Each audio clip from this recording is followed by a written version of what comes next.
बच्चों, आज समय अभाव के कारण थोड़ा लेट हो गए इसलिए, लेकिन लेट सेट है तो भी पढ़ेंगे। आज है देखो कक्षा 8 और 9, कक्षा 8 और 9 के लिए वॉइस है। अब मैंने कल बताया था वॉइस है 8वीं भी काम में आएंगी, 9वीं में, 10वीं में, यानी आगे तक 11वीं में, कॉलेज में भी काम में आएंगी। तो कल हमने प्रेजेंट कंटिन्यूअस की, कल हमने प्रेजेंट कंटिन्यूअस की पढ़ी थी। यदि एक्टिव वॉइस में इज, एम, आर है तो पैसिव वॉइस में क्या बनेगा? इज बीइंग, एम बीइंग और आर बीइंग।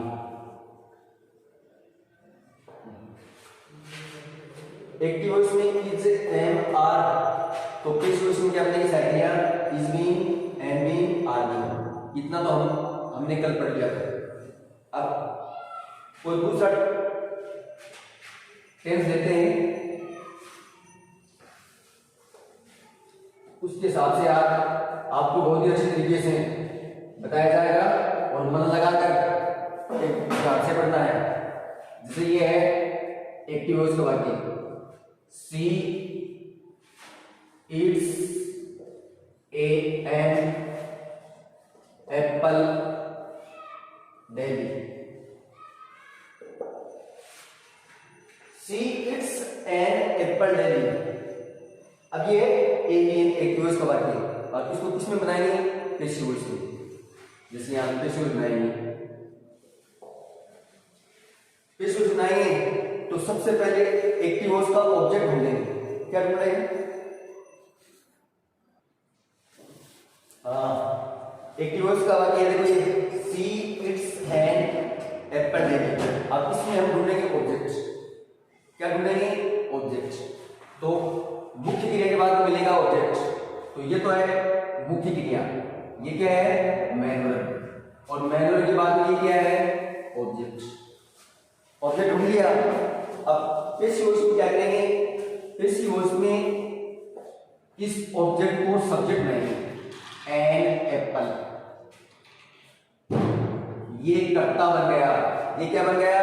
पैसिव वॉइस का कर्ता। अब कर्ता को चाहिए साइक्लिया। कर्ता को क्या चाहिए? साइक्लिया। कर्ता को साइक्लिया चाहिए तो यहां क्या है? एस या ईएस। यदि एक्टिव वॉइस की बात करें एस या ईएस है तो पैसिव वॉइस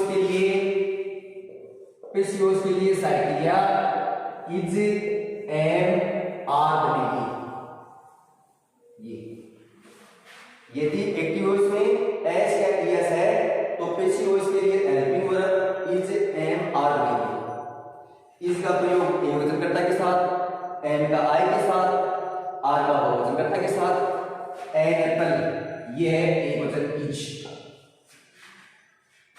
पैसिव वॉइस में साइकिल लगा दी, इसके बाद लगाएंगे मुख्य क्रिया की थर्ड फॉर्म। पैसिव वॉइस में हमेशा मुख्य क्रिया की थर्ड फॉर्म आती है। तो मुख्य क्रिया कौन सी है? इट। इट की थर्ड फॉर्म कौन सी है? Eat, ate, eaten. Eat, ate, eaten. Third form के बाद क्या लगा देंगे? बाई। थर्ड फॉर्म का क्या लगाया? बाई। बाई के बाद क्या आएगा? बाई के बाद ये आपका सब्जेक्ट है, ये यहां आएगा तो सी का हो जाएगा हर। सी का क्या हो गया? हर। और बच गया क्या? उसको आगे लिख दो डेली। क्लियर? जैसे नेक्स्ट एग्जांपल लेते हैं,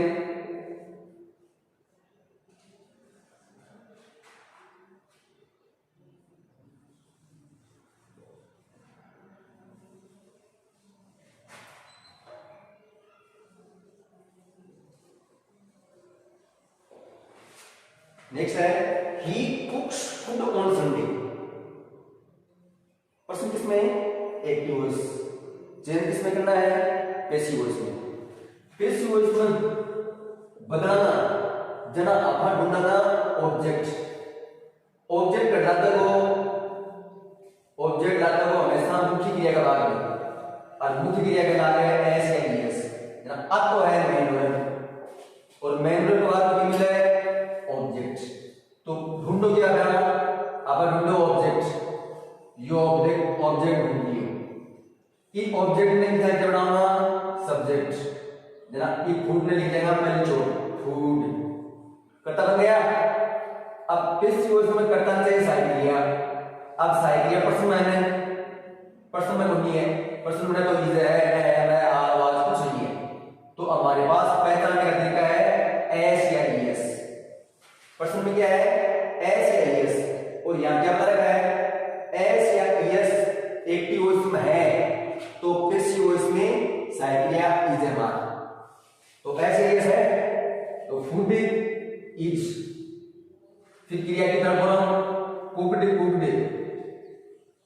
थर्ड फॉर्म के बाद क्या लगाएंगे बाई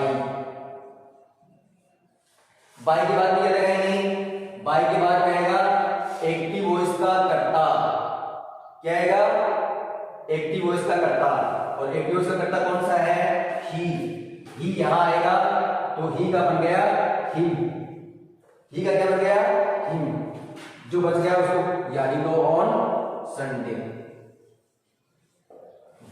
अब ये दो एग्जाम्पल है बेटा बता लो, 1 मिनट का टाइम मिलेगा और 1 मिनट में 2 एग्जाम्पल है उतार लो।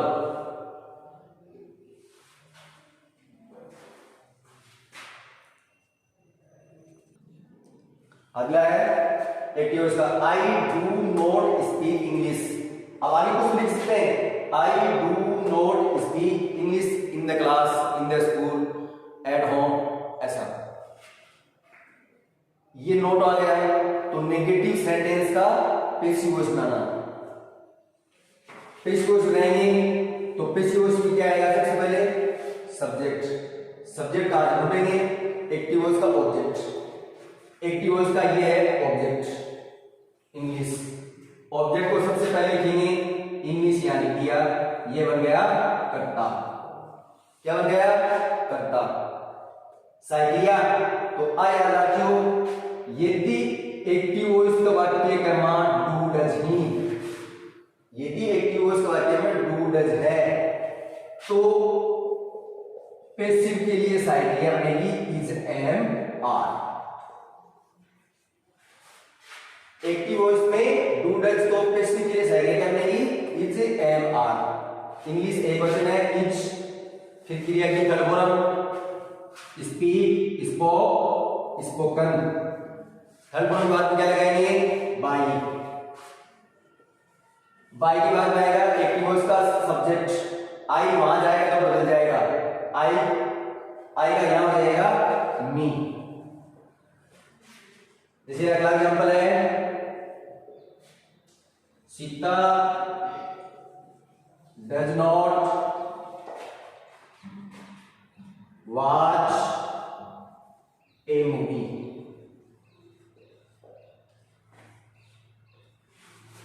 Sita does not watch a movie, इसका भी सोच में तो पहले क्या ढूंढा ऑब्जेक्ट, ये रहा आपका ऑब्जेक्ट ए मूवी, ये इसको लिख दिया सबसे पहले, ये क्या बन गया कर्ता, कर्ता को चाहिए साइकिलिया, तो पर्सन में कौन सी साइकिलिया है, पर्सन में है डू और does. Do does active voice में होगी नहीं, जनाब पैसिव वॉइस में क्या बनेगी इज, एम और आर।